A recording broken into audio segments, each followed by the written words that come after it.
जी अस्सलाम वालेकुम, क्या हाल है? सब लोग खैरियत से हैं। हमाद साहब ने इस्तीफ़ा दे दिया है पाकिस्तान तहरीक इंसाफ की पंजाब की सदारत और सेक्रेटरी जनरल से। ये इस्तीफ़ा क्यों हुआ, ये हम आपको आज के वीलॉग में बताएंगे। और इमरान खान साहब ने शेर अफसल मरवत साहब को पब्लिक अकाउंट्स कमेटी का चेयरमैन बनाने का अंदिया दे दिया है, लेकिन क्या ये बन सकेंगे? और अगर नहीं बनेंगे तो फिर इनकी जगह कौन चेयरमैन बनेगा, ये भी हम आपको आज के वीलॉग में बताएंगे। और गंडापुर साहब ने एक और धमकी दे दी, ये दूसरी धमकी क्या है तफसील के साथ ये भी बताया जाएगा। और इमरान खान साहब ने कल जेल के अंदर जब रिपोर्टरों के साथ बात की तो उन्होंने कहा कि एक काम है जो अली अमीन गंडापुर को नहीं करना चाहिए था। वो काम क्या था, ये भी हम आपको आज के वीलॉग में बताएंगे। और इमरान खान साहब का ये दावा है कि 5-6 महीने में वो बाहर आ रहे हैं, क्या वाकई आ रहे हैं? ये भी पूरी तफसील के साथ इसी वीलॉग में बताया जाएगा।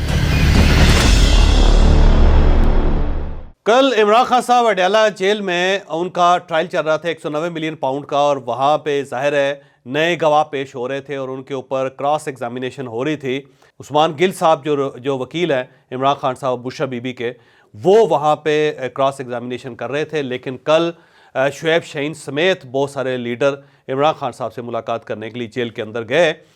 और जब इमरान खान साहब के साथ इनकी मुलाकात हुई तो सबका ये कहना था कि आपको ये बातें हमारे साथ करने के बजाय रिपोर्टर के साथ करनी चाहिए, ताकि जो आपका मैसेज है, हमारा जो मैसेज होता है वो 5% 10% उसका अफेक्ट होता है, लेकिन जो आपका मैसेज है वो 5000% उसका अफेक्ट होता है। तो आपको ये सारी बातें रिपोर्टर्स के साथ करनी चाहिए।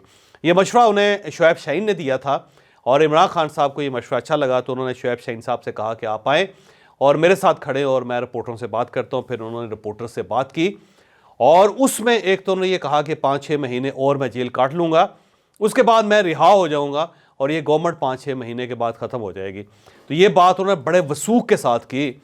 अब ये जो वसूख है इसकी मुझे कुछ समझ नहीं आ रही, लेकिन एक बात है जिसका हमें एतराफ़ करना चाहिए कि इमरान खान साहब की बाज़ बातें ऐसी लगती है जैसे आम खाना है और ये मजजूब की भड़ है, लेकिन वक्त साबित कर देता है कि बात वो वाकई दुरुस्त साबित हुई। जैसे कि उन्होंने ये कह दिया था 2022 में कि जब मेरी गवर्नमेंट जाएगी तो पाकिस्तान की इकॉनमी नहीं संभल सकेगी, और वाकई इकॉनमी नहीं संभली। फिर उन्होंने कहा कि मैं पब्लिक में जाऊंगा तो मेरा जो मैंडेट है वो बढ़ेगा, पब्लिक मुझे सपोर्ट करेगी। उससे पहले हम सब का ख्याल था कि इमरान खान साहब ये गलत कर रहे हैं और गलत कह रहे हैं, पब्लिक अब इनके साथ नहीं खड़ी होगी। लेकिन ऐसा ही हुआ, जब वो बाहर निकले तो पब्लिक ने वाकई वालहाना तरीके से उनका इस्तकबाल किया और उनके पीछे खड़ी हो गई। फिर वो ये भी कहते थे कि ये सब लोग मिल के गवर्नमेंट बनाएंगे जो इनसे नहीं चल सकेगी, और वाकई वो गवर्नमेंट सब ने मिल के बनाई, इकट्ठे हुए सारे, लेकिन वो गवर्नमेंट प्रॉपर नहीं चल सकी और उसका नुकसान पाकिस्तान को हुआ। ये बात भी उनकी दुरुस्त थी। फिर उन्होंने ये भी कहा था कि लोग मुझे वोट देंगे, लोग बाहर निकलेंगे और पाकिस्तान तहरीक इंसाफ को सपोर्ट करेंगे। और फिर वाकई 8 फरवरी को इमरान खान को वोट पड़े। तो अगर ट्रैक रिकॉर्ड देखा जाए, अगर हिस्ट्री देखी जाए इमरान खान की, तो ये बात बड़ी हद तक दुरुस्त है कि जो बात वो करते हैं वो बाज़-औक़ात महसूस होता है कि ये दीवाने की बड़ है, इसका कोई ख़ास नतीजा नहीं निकलेगा, लेकिन वक्त फिर साबित कर देता है कि उनकी बात दुरुस्त थी। एक और चीज़ जिसका मैं एतराफ़ बार बार आपके सामने करता हूँ, आज भी करता हूँ, कि मेरा ख्याल था कि इमरान खान जेल बर्दाश्त नहीं कर सकेगा, क्योंकि वो शहज़ादा है, उसने पूरी ज़िंदगी बड़े मज़े से गुजारी है, तो जेल की ज़िंदगी वो बर्दाश्त नहीं कर सकेगा। और ख़ुद इमरान खान साहब ने मुझे एक बार कहा कि जब मुझे गिरफ़्तार किया गया था, जब वो मेरा ख्याल है 2003 में या 2008 में एक तहरीक चल रही थी जो अदलिया बहाली की, उस वक्त उन्हें गिरफ़्तार किया गया था। तो उनका कहना था जब मुझे गिरफ़्तार किया गया था तो मेरे लिए 6-7 दिन जो मैं जेल के अंदर रहा वो बहुत ज़्यादा टफ़ थे और ऐसे लगता था जैसे मेरा दिल बंद हो रहा है। तो उससे मैंने भी ये नतीजा अख़ज़ किया था कि इमरान खान साहब की सबसे बड़ी जो खामी और कमज़ोरी है वो जेल है। लेकिन जेल के अंदर जितना वो कंफर्टेबल इमरान खान है और जितना कॉन्फिडेंस उसका डेवलप हो रहा है वो हैरान कुन है। लिहाजा ये जो बात, ये जो एक ख्याल था कि इमरान खान जेल के अंदर क्रैश हो जाएगा, वो भी ख्याल गलत साबित हुआ। तो अब अगर वो ये कह रहे हैं कि 5 या 6 महीने में बाहर आ जाऊंगा, तो ये बात सिर्फ धूप में नहीं डाली जा सकती, इसको अब सीरियस लेना चाहिए, क्योंकि उससे पहले भी जब भी इमरान खान ने कुछ कहा तो अल्टीमेटली वो हुआ। अब सवाल ये है कि ये 5-6 महीने में इमरान खान साहब बाहर कैसे आएंगे। अब इसके दो ही तरीके हो सकते हैं। एक तरीका तो ये हो सकता है कि बाहर से जो प्रेशर आ रहा है, इस तरह जब कल जो पार्लिमानी कमेटी थी अमेरिका USA की, और वहाँ जब डोनाल्ड लूकिन ने भी बात की और सब ने वहाँ पे बात की, तो वहाँ पे ये एतराज़ किया गया कि 8 फरवरी के जो इलेक्शन है उसके अंदर बेज़ाब्तगियाँ हुई हैं। तो हो सकता है बाहर से प्रेशर आए, और जब बाहर से प्रेशर आए तो उसके बाद गवर्नमेंट को इमरान खान को रिहा करना पड़ जाए। एक तो ये वजह हो सकती है। दूसरी वजह ये हो सकती है कि अब गवर्नमेंट बन चुकी है और ये गवर्नमेंट जो है वो ज़ाहिर है कोलिशन है और इसमें सारी पार्टीज इसमें शामिल हैं। तो एक जो चीज़ अचीव करनी थी वो ये थी कि गवर्नमेंट एक बनानी थी। अब वो गवर्नमेंट बन गई है तो इमरान खान को जेल में रखने का कोई ख़ास फ़ायदा नहीं है। तो इमरान खान साहब को अगर रिहा कर दिया जाए तो फिर एक बैलेंसिंग एक्ट हो जाएगा। इमरान खान साहब बाहर आएंगे, वो जलसे जुलसे करेंगे, तकरीरें करेंगे और उन्हें अगर ये पाबंद कर दिया जाए कि आप लॉ एंड ऑर्डर का प्रॉब्लम पैदा ना करें, आप सड़कें ब्लॉक ना करें और उस पर अगर वो एग्री कर जाते हैं तो ठीक है, फिर ना इस्टेब्लिशमेंट का कुछ जाता है ना कोई गवर्नमेंट का कुछ जाता है। वो आए और आके वो अपनी एक प्रैक्टिकल सियासत करें। तो हो सकता है कि इस तरह इमरान खान साहब को एक रिलीफ दे दिया जाए कि वो सिस्टम के अंदर रह के सिस्टम को बगैर ब्रेक किए हुए वो पाकिस्तान के अंदर अगर सियासत करते हैं तो उसमें कोई हर्ज नहीं है। तो इमरान खान साहब को ये रिलीफ मिल सकता है।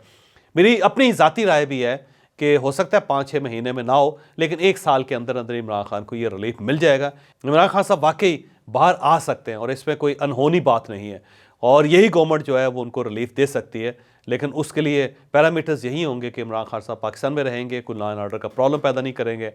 वो हो सकता है वो खैबर पख्तूनख्वा में जाके बैठ जाएं और अली अमीन गंडापुर साहब के ऊपर एक चट्टान गिरे और उनसे कहा जाए कि चलो जी गवर्नमेंट करो, साथ इमरान खान साहब वहाँ बैठे हो। तो हो सकता है ऐसा हो और ये नामुमकिन नहीं है। लेकिन सरदस्त इस वक्त जो इमरान खान साहब की कुछ ख्वाहिशें हैं वो मुझे तो खैर पूरी होती हुई नज़र नहीं आ रही और वो ख्वाहिशें यही हैं कि इस गवर्नमेंट को फ़ारग कर दिया जाए। तो गवर्नमेंट मेरा नहीं ख्याल कि फ़ारग होगी और अगर फ़ारग होगी भी तो 2-2.5 साल के बाद जाके इनके चांस हो सकते हैं। लेकिन सरदस्त गवर्नमेंट भी रहेगी और इमरान खान साहब के आने के चांसेस भी बाहर बढ़ते चले जाएंगे। अब कल जब वो रिपोर्टर के साथ बात कर रहे थे तो उन्होंने वहाँ पे अली अमीन गंडापुर साहब के बारे में कहा कि अली अमीन गंडापुर को जाना चाहिए था प्राइम मिनिस्टर के पास, क्योंकि ज़ाहिर उसने सूबा चलाना है और अगर वो सूबा चलाना चाहता है तो उसको फिर 1500 रुपया चाहिए जो वफाक के पास है खैबर पख्तूनख्वा का।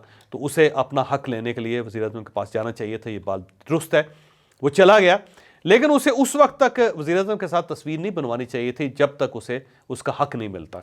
तो उस पर उन्होंने रिजर्वेशन ज़ाहिर की कि जो अली अमीन गंडापुर साहब हैं उन्हें प्राइम मिनिस्टर के साथ तस्वीर नहीं खिंचवानी चाहिए थी। तो एक खफगी का इजहार उन्होंने किया और ये खफगी का इजहार वो पिछले 4-5 दिनों से मुसलसल कर रहे हैं। तो अली अमीन गंडापुर साहब का ये जो जेस्चर है कि प्राइम मिनिस्टर के साथ उन्होंने तस्वीर खिंचवा के गुडी गुडी किस्म के कमेंट्स दिए, तो उस पर इमरान खान साहब को थोड़ी सी रिजर्वेशन है। अब आज दोबारा अली अमीन गंडापुर साहब प्राइम मिनिस्टर से मुलाकात करेंगे क्योंकि आज SIFC की मीटिंग है और उस मीटिंग में चारों जो वज़रा आला वो भी आ रहे हैं, प्राइम मिनिस्टर भी वहाँ पे होंगे, फिर आर्मी चीफ भी उसके अंदर होंगे, फिर इसके साथ साथ जो पुरानी केयर टेकर गवर्नमेंट है उसके प्राइम मिनिस्टर भी होंगे, उसके कुछ वज़रा भी होंगे और वो ब्रीफिंग देंगे कि पिछले 6-7-8 महीनों में हमने क्या किया और जो नई गवर्नमेंट है अब उसने क्या करना है। तो उसमें ज़ाहिर है गंडापुर साहब भी होंगे। अब गंडापुर साहब को पता है कि जब मैं जाऊँगा तो मेरी तस्वीरें भी बनेंगी और फिर वो तस्वीरें नशर भी होंगी और उसके बाद फिर पाकिस्तान तहरीक इंसाफ से सवाल किया जाएगा कि एक तरफ आप इस गवर्नमेंट को नहीं मानते, दूसरी तरफ गंडापुर साहब वहाँ पे बैठे हुए हैं। तो उसका तदारक करने के लिए गंडापुर साहब ने कल एक प्रीएम्प्टिव अटैक की, यानी एक पहले ही उन्होंने एक पेशबंदी कर दी, पहले ही उन्होंने हमला कर दिया और वो हमला मरियम नवाज साहबा और आसिफ अली जरदारी साहब पे है। उसमें उन्होंने कहा कि आसिफ अली जरदारी साहब और मरियम नवाज साहबा के ख़िलाफ़ DI खान के अंदर इस वक्त FIR दर्ज है और अगर हमें पुश किया गया, अगर हमें तंग किया गया तो मैं आसिफ अली जरदारी साहब और मरियम नवाज़ के घर पुलिस भेज दूँगा। तो उन्होंने एक धमकी दी कि पुलिस यहाँ से खैबर पख्तूनख्वा से जा सकती है और वहाँ से उनको गिरफ़्तार भी कर सकती है। गिरफ़्तार तो ज़ाहिर है ना प्रेसिडेंट को किया जा सकता है ना चीफ मिनिस्टर को किया जा सकता है, लेकिन एक न्यूज़ सेंस वो क्रिएट कर सकते हैं। तो एक उन्होंने धमकी दी और इस धमकी का सिर्फ एक ही उसकी वजह हो सकती है कि क्योंकि आज उन्होंने SIFC में जाना है और उन्हें ख़तरा है कि जब तस्वीरें चलेंगी तो फिर सोशल मीडिया के ऊपर बहुत शोर होगा। तो उसको किल करने के लिए अब उन्होंने उससे पहले ही एक प्रीएम्प्टिव अटैक कर दिया और उन्होंने कहा कि ले जी मैं तो ये भी कर सकता, लेकिन ज़ाहिर है किया तो नहीं जा सकता। लेकिन एक बात ये भी है कि गंडापुर साहब से कोई बात कहा भी नहीं जा सकता कि कोई चीज़ बाइद हो, वो कुछ भी कर सकते हैं। गंडापुर साहब एक ऐसे ज़बरदस्त किस्म के इंसान हैं क्योंकि जो किसी वक्त उड़ भी सकते हैं और वो आगे भी चल सकते हैं, पीछे भी चल सकते हैं, तो किसी वक्त वो कुछ भी कर सकते हैं। लेकिन ज़ाहिर है अब गवर्नमेंट के साथ उनको ताल्लुकात तो बनाने पड़ेंगे और मिलिट्री इस्टेब्लिशमेंट के साथ भी उनको चलना पड़ेगा। अगर मिलिट्री इस्टेब्लिशमेंट के साथ वो नहीं चलेंगे तो केसेस तो उनके खुल गए हुए हैं। तो ये ना हो कि किसी केस के अंदर वो बाकायदा गिरफ़्तार कर लिया जाए और जब गिरफ़्तार हो जाएँ तो उसके बाद उनकी चीफ मिनिस्ट्री चली जाए। तो अब चीफ मिनिस्टर उन्हें इमरान खान ने बनाया, लेकिन उनकी चीफ मिनिस्ट्री को बचाना जो है वो गवर्नमेंट का काम है और मिलिट्री इस्टेब्लिशमेंट का काम है। तो अब वो चाहेंगे कि वफाकी गवर्नमेंट को भी अपने हाथ में रखें और मिलिट्री इस्टेब्लिशमेंट के साथ भी अपने तल्लुकात बेहतर रखें और साथ साथ इमरान खान साहब को भी राज़ी करते जाएँ। तो इमरान खान साहब को राज़ी करने का यही तरीका है जो उन्होंने कल बयान दे दिया कि मरीम नवाज़ और आसिफ अली ज़रदारी के घर में पुलिस भेज सकता हूँ और हो सकता है वो भेज भी दे। और ये जो चीज़ है ये सिर्फ़ और सिर्फ पाकिस्तान तहरीक इंसाफ के अपने वर्कर्स को खुश करने के लिए और इमरान खान साहब को मुतमईन करने के लिए वो ये भी कर सकते हैं। लेकिन ये बात है कि गंडापुर साहब जो हैं वो इस्टेब्लिशमेंट और वज़ीर-ए-आज़म मियां शहबाज शरीफ साहब के साथ अपने तल्लुकात बेहतर बना रहे हैं। अब वो उनसे उतने दूर नहीं हैं जितना पहले ख्याल किया जा रहा था।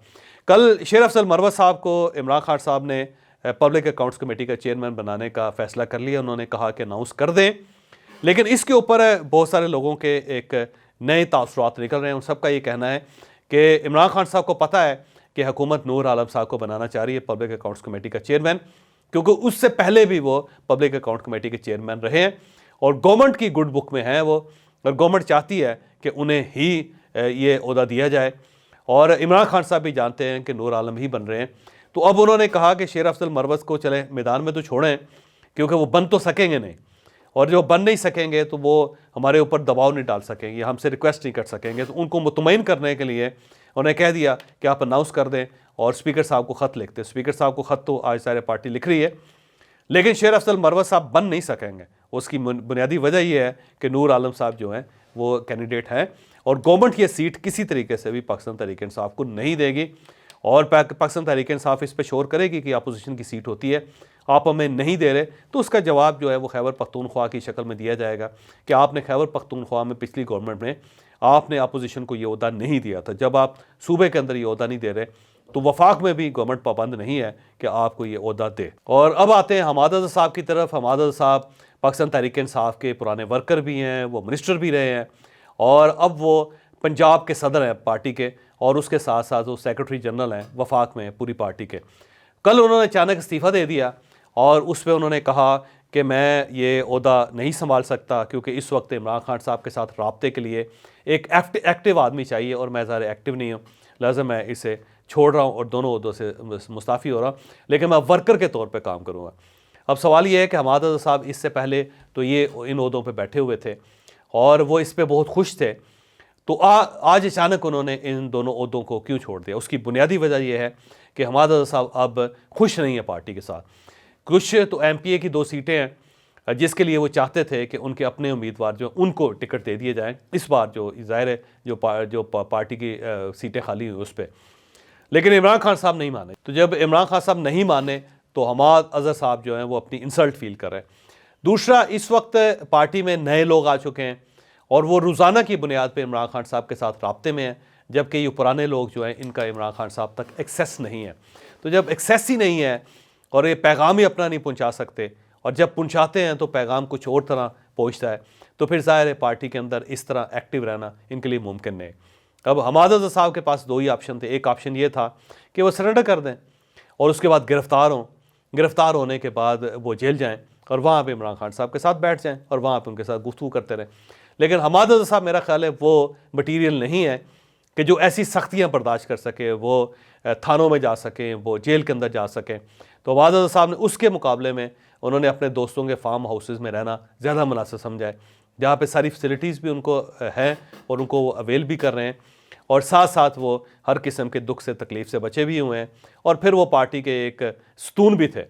तो इस सारी सूरत हाल में वो फील ये कर रहे हैं कि या तो मुझे सरेंडर करना पड़ेगा, और अगर मुझे सरेंडर करना पड़ा तो फिर ज़ाहिर है मैं गिरफ़्तार होऊंगा, और जब मैं गिरफ़्तार होऊंगा तो फिर मुझे जेल जाना पड़ेगा, जो ज़ाहिर है वो नहीं चाहते कि वो जेल जाए। दूसरा, अगर वो इमरान खान साहब से रब्ता करते हैं तो वो रब्ता तो इस वक्त नहीं हो सकता, रास्ते में बहुत ज़्यादा रुकावटें हैं। जैसे पंजाब के अंदर नए लोग आ गए हुए हैं और वो इमरान खान साहब तक उनकी एक्सेस भी है, और वो पंजाब के मामलात में उनके साथ मशवरे करते रहते हैं। फिर जो वफाक के अंदर जो लोग हैं, जिसमें गौहर खान साहब हैं, जिसमें अंदर अली ज़फ़र साहब हैं, जिसमें शेर अफजल मरवत साहब हैं, जिसके अंदर शुएब शाहीन साहब हैं, तो बहुत ऐसे लोग हैं जो इस वक्त इमरान खान साहब के साथ रब्ते में हैं। और हमाद अज़हर साहब ज़ाहिर है अब उस लिस्ट में कोई चौथे, पाँचवें, छठे नंबर पर चले गए, तो अब उनका रब्ता भी नहीं है, इमरान खान साहब तक वो जा भी नहीं सकते, और जाना चाहें तो उसके लिए जेल बर्दाश्त करनी पड़ेगी। तो इसके लिए वो तैयार नहीं हैं, लिहाजा उन्होंने एक खूबसूरत मोड़ दे के कि जनाब मेरी बात नहीं मानेगी इसलिए मैं मुस्ताफ़ी हो रहा हूँ, तो उन्होंने इस्तीफ़ा दे दिया। अब इस पे इमरान खान साहब का रिस्पांस क्या था? इमरान खान साहब इस बात पे हंसे और हंसने के बाद उन्होंने कहा जी ठीक है, उनका अपना फैसला है, क्योंकि इमरान खान साहब जो हैं वो एक ऐसी शख्सियत है जिनके ऊपर इस किस्म के इस्तीफ़ों का कोई ख़ास असर नहीं होता। लोग आए, इमरान खान को कोई फ़र्क नहीं पड़ता, लोग चले जाएँ, इमरान खान को फिर भी कोई फ़र्क नहीं पड़ता, लोग नाराज़ हो जाएँ, इमरान खान साहब को फिर भी उस पर कोई इफेक्ट नहीं होता। तो मेरा ख्याल है हमाद साहब के जो इस्तीफ़ा है, इमरान खान साहब उस पर कोई बहुत ज़्यादा दुखी नहीं है, ना ही उन्हें कोई एहसास हुआ है, बल्कि वो कहते हैं ठीक है जी, उनकी मर्ज़ी और उन्होंने अपनी मर्ज़ी की।